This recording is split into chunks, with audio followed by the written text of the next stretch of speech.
Hello everyone. आज इस video में हम टॉपिक जो कवर करेंगे वो है हमारा टाइप्स ऑफ रिसर्च डिज़ाइन। और इसमें हमने इससे पहले वाली वीडियो में हमने प्री एक्सपेरिमेंटल और ट्रू एक्सपेरिमेंटल डिज़ाइन कवर किया था। इसमें हम क्वासी एक्सपेरिमेंटल और x post facto research design को कवर करेंगे। तो स्टार्ट करते हैं हमारी वीडियो। तो सबसे पहले हमें एक बार हम रिकैप कर लेते हैं कि प्री एक्सपेरिमेंटल और ट्रू एक्सपेरिमेंटल क्या था। प्री क्या होता है कि जो एक्सपेरिमेंट से पहले होता है, मतलब एक एक्सपेरिमेंट की नीचे वाली फॉर्म, यानी कि अगर जब हम ट्रू एक्सपेरिमेंट करते हैं उससे पहले हम जो एक्सपेरिमेंट ट्राई करके देखते हैं उसको प्री एक्सपेरिमेंट बोलते हैं। ट्रू एक्सपेरिमेंट हमें पता है जिसमें सारी कंडीशंस फुलफिल होती है, जैसे कि उसमें इंडिपेंडेंट वेरिएबल को मैनिपुलेट करते हैं, डिपेंडेंट वेरिएबल पे इम्पैक्ट देखते हैं, एक कंट्रोल ग्रुप होता है, एक एक्सपेरिमेंटल ग्रुप होता है, एक्सट्रेनियस वेरिएबल को हम कंट्रोल कर सकते हैं। ये होता है हमारा ट्रू एक्सपेरिमेंटल डिज़ाइन।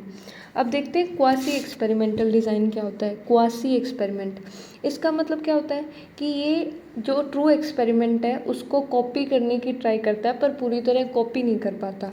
यानी कि ये क्या करता है, is an attempt to simulate a true experimental design when random assignment of subject is not possible.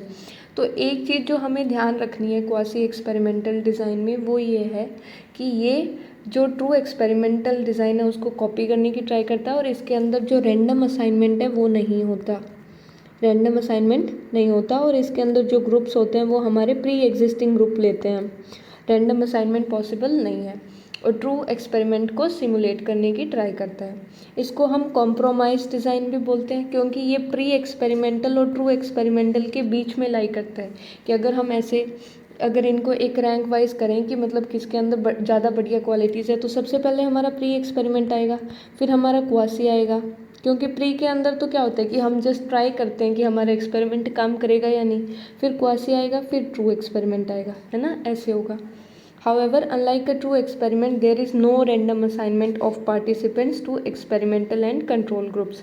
कि इसके अंदर कोई random assignment नहीं होता।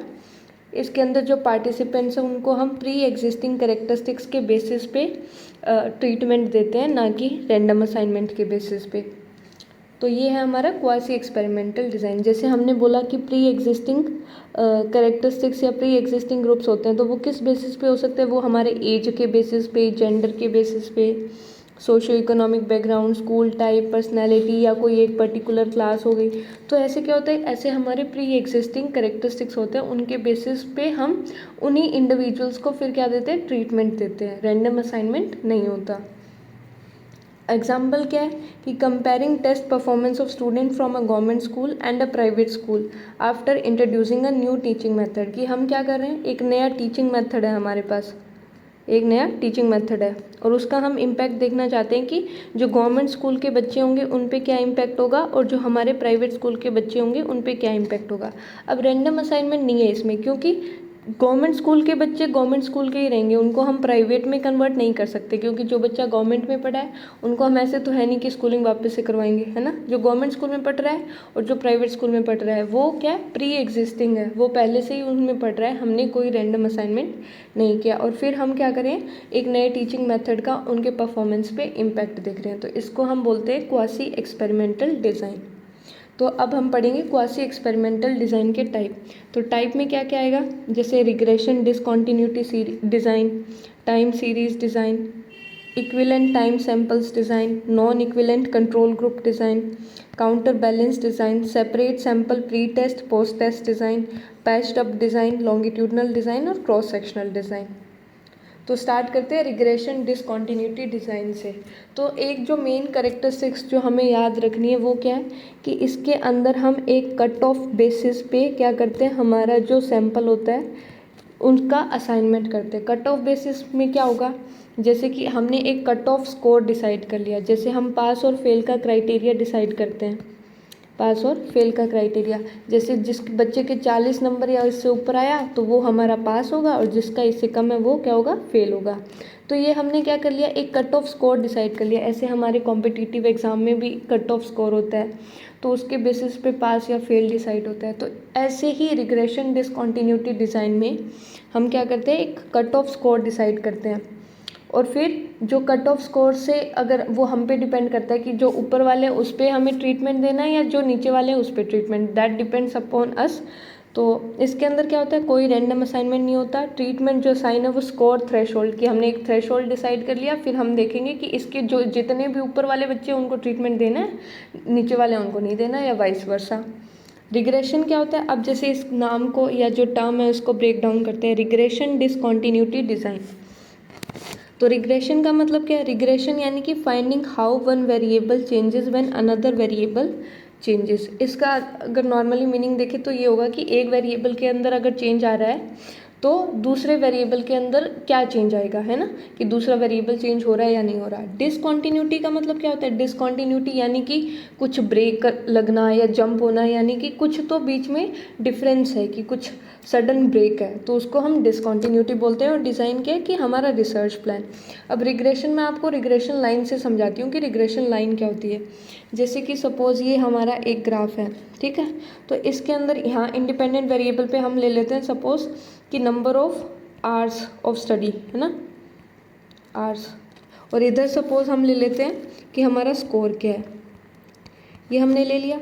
अब हम क्या करेंगे, इस पे डाटा पॉइंट प्लॉट करेंगे, डाटा पॉइंट्स, कि मान लो अगर कोई बंदा अगर 2 घंटे पढ़ रहा है तो उसके 20 नंबर है, ऐसे हम प्लॉट करेंगे। जैसे अगर कोई बंदा इतना पढ़ रहा है उसके, तो ये हम हमारे सैम्पल के बेसिस पे हमने प्लॉट कर देते हैं। और फिर ये जो डाटा पॉइंट्स है जो क्लस्टर कर रहे हैं, इनके बीच में से हम एक लाइन को पास करते हैं, और यही लाइन हमारी क्या कहलाती है, यही लाइन को हम बोलते हैं line of regression, line of regression. तो ये हमें ध्यान रखना है कि लाइन ऑफ रिग्रेशन क्या है।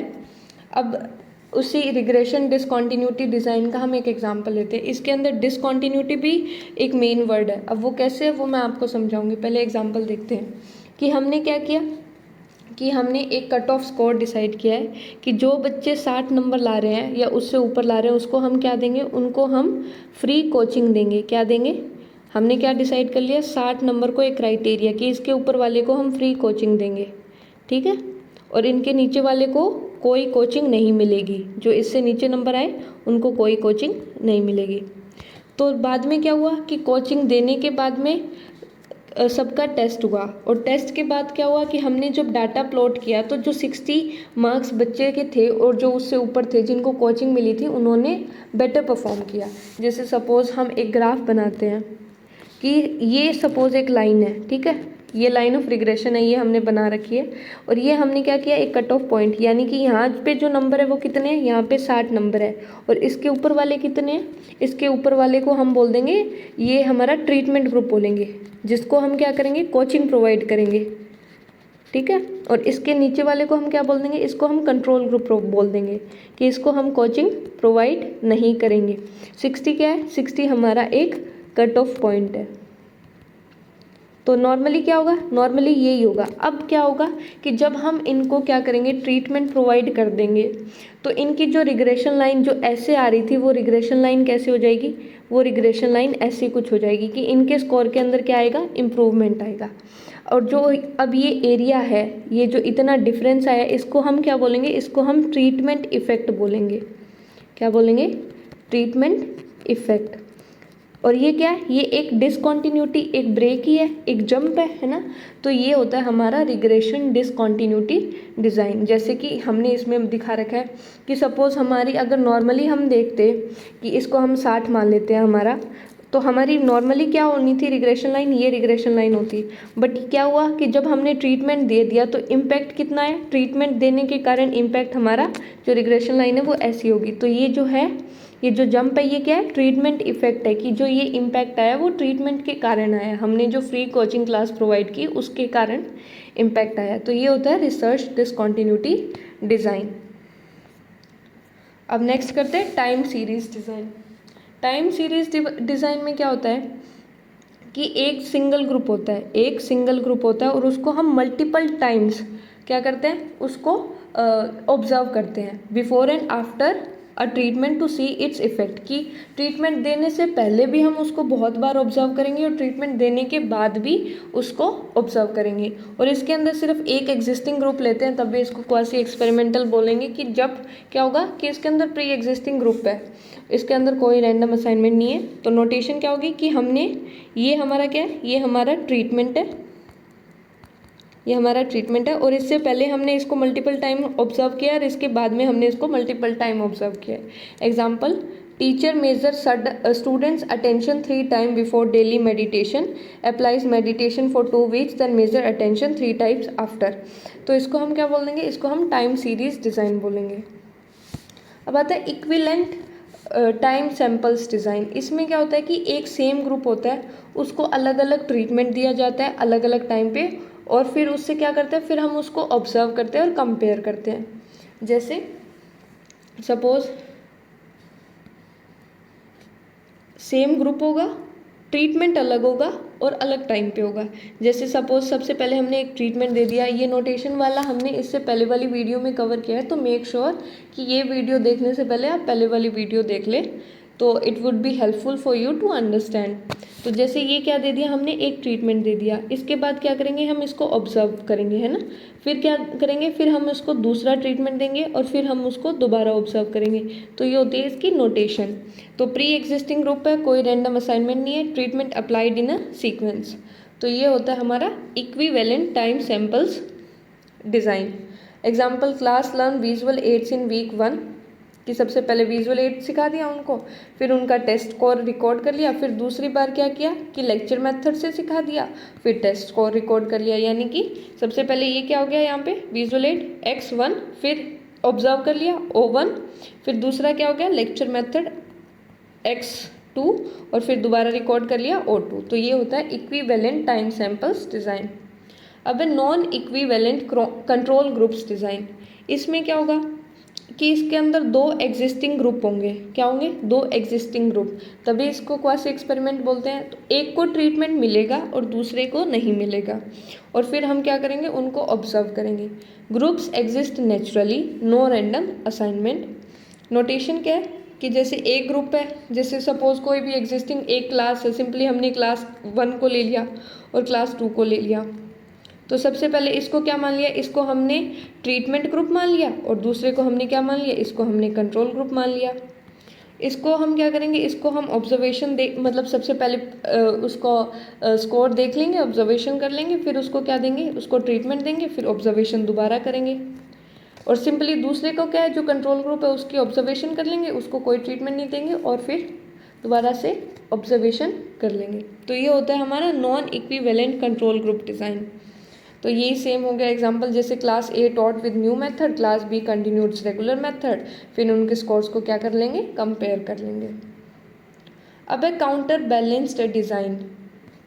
जैसे कि जो सेम पार्टिसिपेंट्स, मतलब कि जो पार्टिसिपेंट्स लिए हैं उनको हम क्या करेंगे, उनको मल्टीपल ट्रीटमेंट्स देंगे इन different orders.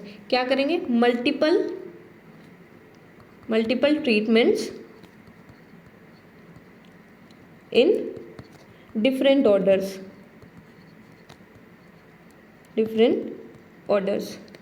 To control for order effects. की ऑर्डर इफेक्ट्स हमने देखा है, ऑर्डर इफेक्ट्स क्या होता है कि मान लो अगर सपोज कि मैं आपको सबसे पहले कोई भी चीज़, या आपको रिसर्च डिज़ाइन वीडियो मेथड के थ्रू करवा रही हूँ और फिर मैं आपको लेक्चर मेथड के थ्रू करवा रही हूँ, तो आपने जो वीडियो मेथड के थ्रू जो समझा है उसका इम्पैक्ट आपके बाद वाले स्टडी पे आएगा, कि जब आप लेक्चर मेथड से वही चीज़ करोगे तो जो पहले वाली का इम्पैक्ट है वो आपके दूसरे वाले पे आएगा। तो ये क्या होता है, ऑर्डर इफेक्ट्स होता है। तो क्या होगा, same participant receive multiple treatments, कि उनको बहुत अलग अलग ट्रीटमेंट मिलेंगे अलग अलग ऑर्डर में, to control for order effects. इसके अंदर जो ग्रुप्स है उनमें याद रखना, no random assignment and use pre existing participants. जैसे एग्जाम्पल से समझते हैं, test effect of classical versus pop music on student focus. कि मान लो हम देख रहे हैं कि बच्चों को क्या दिया हमने, एक हमने क्लासिकल सॉफ्ट म्यूजिक दे दिया, दूसरा पॉप म्यूजिक, ऐसे समझ लो कि थोड़ा लाउड म्यूजिक दे दिया। तो हम देखेंगे कैसे कि सबसे पहले हमने देख लिया क्लासिकल म्यूज़िक दे दिया, फिर उनको मेज़र कर लिया, फिर क्या किया हमने पॉप म्यूज़िक दे दिया, फिर मेज़र कर लिया। अब क्या करें, अब हमने इसके जो ऑर्डर है उसको चेंज कर दिया, कि सबसे पहले पॉप करवा के फिर मेज़र कर लिया, फिर क्लासिकल दे के मेज़र कर लिया। तो ये होता है हमारा काउंटर बैलेंस्ड डिज़ाइन। नेक्स्ट है separate sample pre test post test design. तो इसमें क्या होता है, the design is specially suited to those situation in which the experiment, इधर एक्सपेरिमेंटर आएगा, can't assign treatment to all subject at a time. कि जैसे सपोज़ करो हमारे पास क्या है, बहुत बड़ा एक सैम्पल है या हमारे पास बहुत ज़्यादा इंडिविजुअल्स है जिस पे हमने क्या करना है, जिसको हमने ट्रीटमेंट प्रोवाइड करना है। ट्रीटमेंट जैसे एग्जांपल दे रखा है कि हमारे पास 2000 इंडिविजुअल्स है और उनको हमें क्या करना है, उनको हमें ट्रेनिंग प्रोवाइड करनी है, तो 2000 को एक साथ ट्रेनिंग प्रोवाइड करना बहुत मुश्किल है। तो हम क्या करेंगे कि पहले 200 इंडिविजुअल्स लेंगे और इनको क्या करनी है, इनको हमें ट्रेनिंग प्रोवाइड करनी है। ये क्या है हमारी, इसको हम ट्रेनिंग बोलेंगे। और इनको ट्रेनिंग प्रोवाइड करने से पहले हम इनकी क्या कर लेंगे, ऑब्जर्वेशन, और फिर ट्रेनिंग देने के बाद में ऑब्जर्वेशन कर लेंगे। ऐसे ही फिर हम रिपीट करते जाएंगे जब तक हमारा जो पूरे जितने पर्सन हैं जिनको ट्रेनिंग प्रोवाइड करनी है वो कंप्लीट ना हो जाए। तो इसको हम बोलते हैं separate sample pre test post test design. तो इसमें जो इंडिविजुअल्स है, जैसे 2000 पर्सन हैं, तो उन सभी को ट्रेनिंग प्रोवाइड करनी है। हम ऐसे तो नहीं ले सकते कि उनमें से किसी को हम ट्रेनिंग ग्रुप में डाल दें, किसी को नॉन ट्रेनिंग ग्रुप में डाल दें। ट्रेनिंग सबको प्रोवाइड करनी है बट एक साथ पॉसिबल नहीं होता, तो हम क्या करते हैं, इसको रिपीट करते हैं। तो इसको हम बोलते हैं separate sample pre test post test design. अब नेक्स्ट है patched up design. Patched up design से क्या मतलब इंडिकेट हो रहा है, ये है कि हमने कोई भी रैंडमली कोई डिज़ाइन से स्टार्ट कर दिया, कोई भी एक इनिशियल डिज़ाइन स्टार्ट कर दिया, पर फिर हमें क्या लगा कि इस डिज़ाइन में क्या आ रही है, प्रॉब्लम आ रही है। तो ये हमारी वैलिडिटी को एक थ्रेट है कि मतलब हमारा जो रिसर्च डिज़ाइन है वो सही नहीं है। तो हम क्या करेंगे कि उसके अंदर कुछ नए फीचर्स ऐड कर देंगे ताकि वो रिसर्च डिज़ाइन थोड़ा इम्प्रूव हो सके और जो थ्रेट्स हैं उनका इम्पैक्ट कम हो सके। जैसे पढ़ते हैं, a patched up design is modified version of an initial experimental design. कि कोई भी हमने रैंडमली कोई भी इनिशियली डिज़ाइन स्टार्ट कर दिया, फिर क्या हुआ, researcher start with the basic और flawed design that may have threats to validity and then they patch up the design by adding new design. कि मतलब उसको क्या करते हैं कि उस डिज़ाइन को थोड़ा सही करने की कोशिश कर रहे हैं बाय एडिंग न्यू फीचर्स, जैसे control groups, measurements to reduce the impact of these threads. तो सिंपली ये क्या है कि हमने कोई भी कन्वीनियंस से अपना कोई भी रिसर्च डिज़ाइन स्टार्ट कर दिया, फिर हमें लगा उसके अंदर प्रॉब्लम आ रही है, तो हम उसके अंदर कुछ नए फीचर जुगाड़ करके उसको सही कर रहे हैं, तो उसको हम बोलते हैं पैच्ड अप डिज़ाइन। नेक्स्ट आता है लॉन्गिट्यूडनल डिज़ाइन। इसका मतलब क्या होता है, लॉन्गिट्यूडनल यानी कि लॉन्ग पीरियड, लंबे समय के लिए। इसमें क्या होता है, a longitudinal design study the same group of participants over a period of time. की एक सेम ग्रुप है, क्या है, एक सेम ग्रुप है, उसको हम क्या कर रहे हैं, उसको हम लंबे पीरियड के लिए स्टडी कर रहे हैं, उसको हम बोल देंगे longitudinal design. And data is collected at multiple time points. कि अलग अलग टाइम पीरियड पे डाटा कलेक्ट होता है, वो डिपेंड करता है कि किस तरह की स्टडी है। कोई 1 महीने के अंदर करेगा, कोई 1 साल के अंदर करेगा, कोई हफ्ते के बेसिस पे डाटा कलेक्ट करेगा।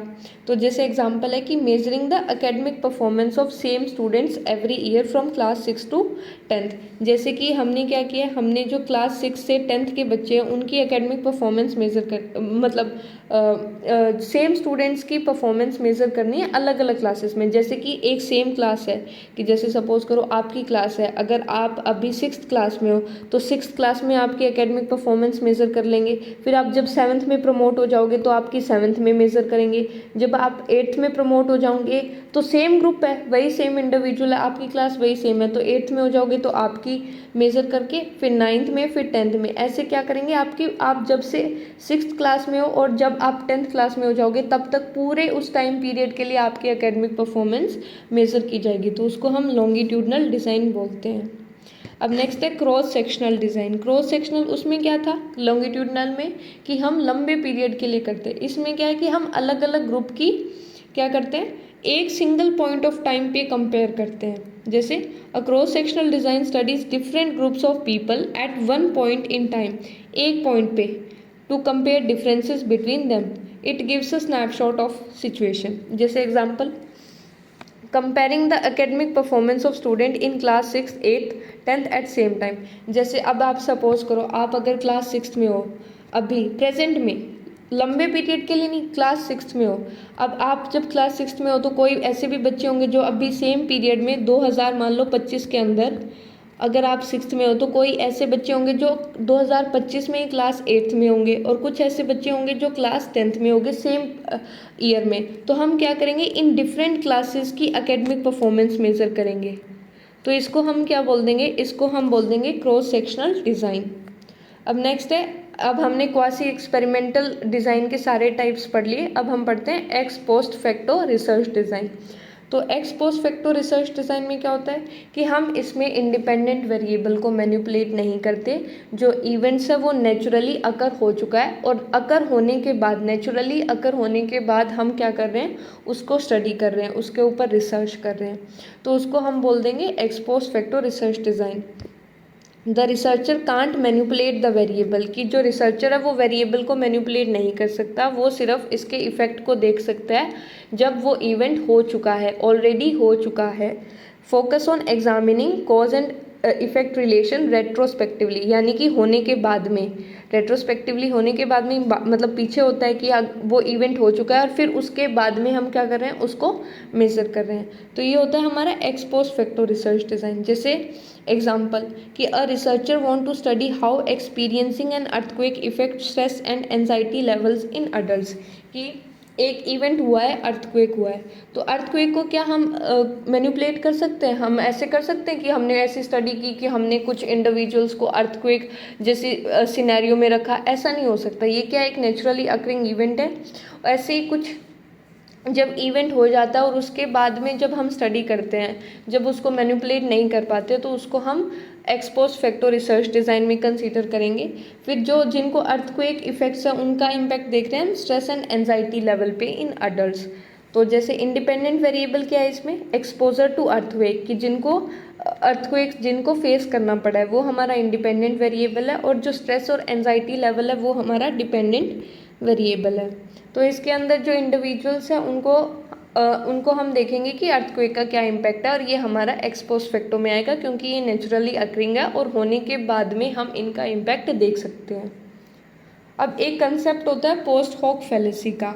अब ये क्या है कि जैसे कोई इवेंट हुआ, इवेंट 1 है ना, और इवेंट 1 के बाद में क्या हुआ, कोई इवेंट 2 हुआ, या इवेंट ए या बी मान लेते हैं, इवेंट ए और बी हुआ।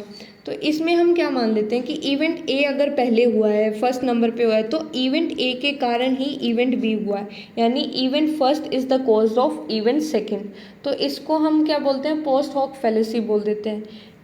is a logical error where someone assumes that because event A happened before, कि event A अगर पहले हुआ है event B से, तो हम ये मान लेंगे कि event A must have caused event B, कि event A के कारण ही event B हुआ है। तो ये बहुत बार हम इस तरह का एरर करते हैं, उसको हम बोलते हैं post hoc fallacy. Ex post facto में भी इसके चांसेस होते हैं कि हम ऐसा एरर कंडक्ट कर सकते हैं। It comes from the Latin phrase post hoc ergo propter hoc, meaning after this therefore because of this, कि अगर इवेंट ए के बाद में ये हुआ है तो मतलब इवेंट ए के कारण ही इवेंट बी हुआ है। तो इसमें इस तरह के एरर को हम पोस्ट हॉक फैलेसी बोलते हैं। जैसे एग्जांपल दे रखा है कि मैंने आइसक्रीम खाई और मेरे को हेडेक हुआ, तो इसमें क्या है कि इवेंट ए पहले हुआ है, मतलब आइसक्रीम मैंने पहले खाई उसके कारण इवेंट बी हुआ है, तो हम ये एज्यूम कर लेंगे कि आइसक्रीम खाने के कारण ही हेडेक हुआ है। तो ये क्या है, हम एरर भी कंडक्ट कर सकते हैं, क्योंकि और भी बहुत रीज़न हो सकते हैं, जैसे कि कोई स्ट्रेस हो, या डिहाइड्रेशन हो, या कोई फिजिकल इंजरी हुई हो, या कोई और मेंटल इलनेस हो। तो इसको हम क्या बोलते हैं, इसको हम पोस्ट हॉक फैलेसी बोलेंगे। इसमें sequence does not prove causation, की मतलब सीक्वेंस के कारण ये प्रूव नहीं होता कि इसके कारण ही हुआ होगा। तो अब हम देखेंगे difference between quasi experimental and x post facto.